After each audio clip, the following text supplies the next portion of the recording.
A microphone? So that's a fuzzy thing on the microphone so that we don't hear a bunch of whoosh sounds from all over the place.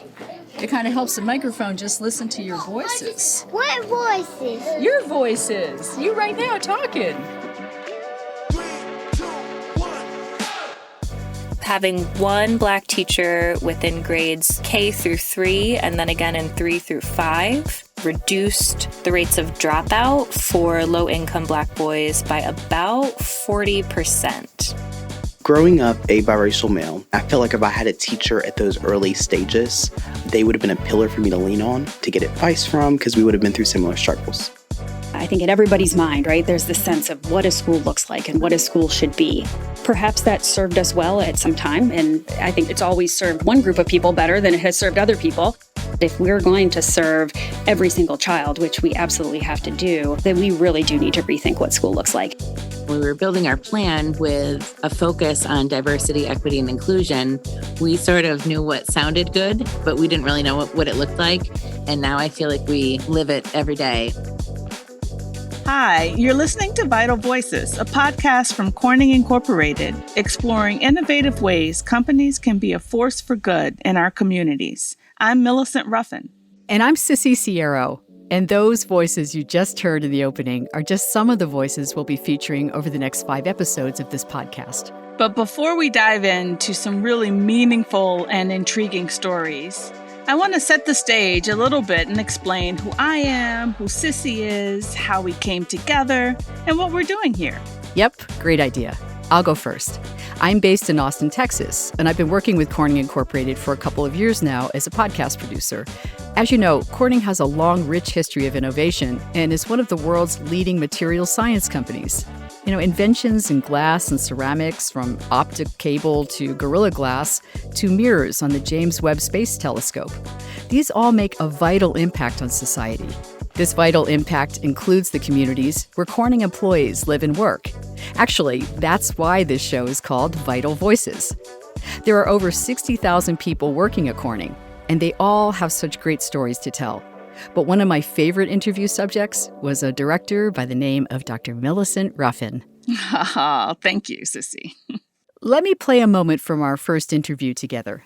Chemistry has always been my first love from a career standpoint. And I recently posted on LinkedIn in honor of February 1st was the Greensboro sit-in that I first met Franklin McCain, who was one of the Greensboro Four, as a chemistry intern. And it was the first time that I had met a professional practicing chemist of color. He normalized for me what it meant to be a Black scientist, and it made it seem so achievable and an easy next step. And I think that interaction early on, because I was a freshman in college at that point, showed me the path towards being active in my community as well as having a love for chemistry. I really feel so incredibly fortunate to work with you, Millicent, and you know how much I love these projects that I do with you. Hearing that clip from a few years ago, really brought me back to when we first met. And I had just moved into the Office of Racial Equality and Social Unity. Right. So let's tell the listeners what you were up to before, and then we can explain what exactly the Office of Racial Equality and Social Unity is. Sure. So I started with Corning in 2001 after completing my doctorate in chemistry from the University of Michigan. And the first 18 years of my career with Corning, I was doing bench science and also product development and program leadership, helping Corning develop new products and processes to bring glass to the consumer electronics industry. And it's been a wonderful experience and a wonderful career for me. But in 2020, when COVID happened, when George Floyd was murdered, we as a company obviously had to have some serious conversations about what more we needed to be doing to help our community. And that was when the decision was made to create the Office of Racial Equality and Social Unity, which we lovingly call ORESU. And so I was asked to come over and help create the office's community affairs group. Yeah, so I know that this wasn't an easy decision for you to make, switching at this point in your career. It was a tough decision initially, but it's one that after I started the work, I haven't looked back.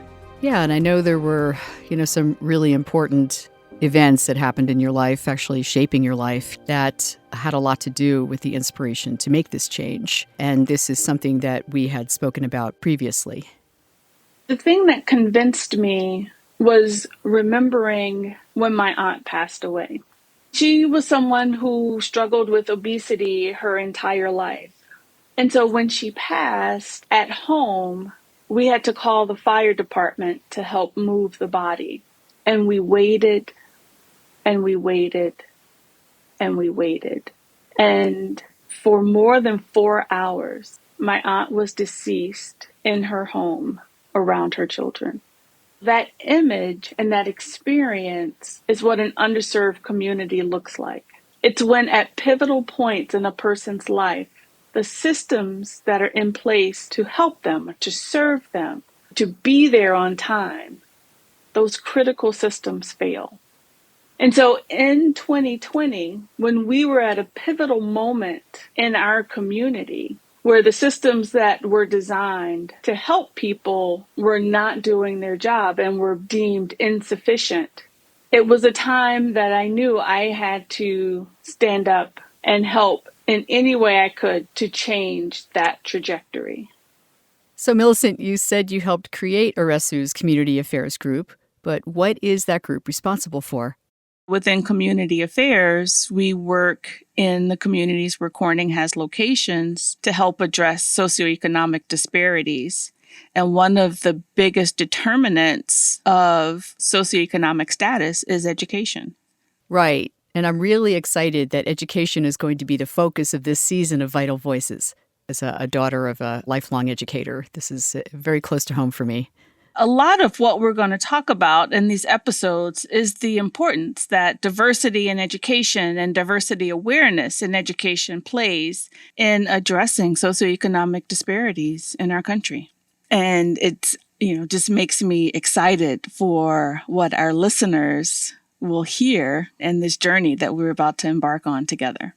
Yes, me too. And perhaps we can talk about where this journey is going to lead. Millicent, can you share what communities ORESU is involved with? So our initial focus is here in Western New York, in Corning, New York, where our corporate headquarters are located. And then also in North Carolina, which is our second largest location. Our optical communications headquarters is located there, as well as several of our life sciences businesses are located in North Carolina. And so that's where, as a community affairs group, we focus most of our time and attention. So what was really the inspiration for this, from Corning doing this work in these communities? The first question we always get is, what's in it for Corning?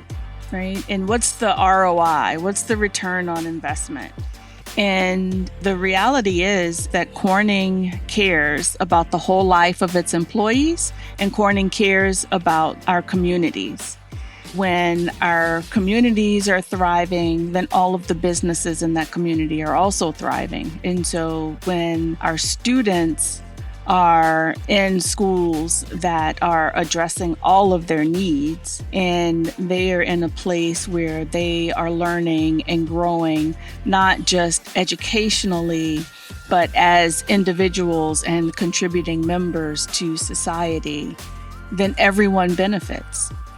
That means that the parents are at work without worrying about their children. And we also get the benefit of developing these independent thought leaders that can then hopefully come and work for us as well. Exactly. So tell me, though, there was a process for you. What was it that helped you kind of figure out where to target and what programs to start with? Because that's a huge thing.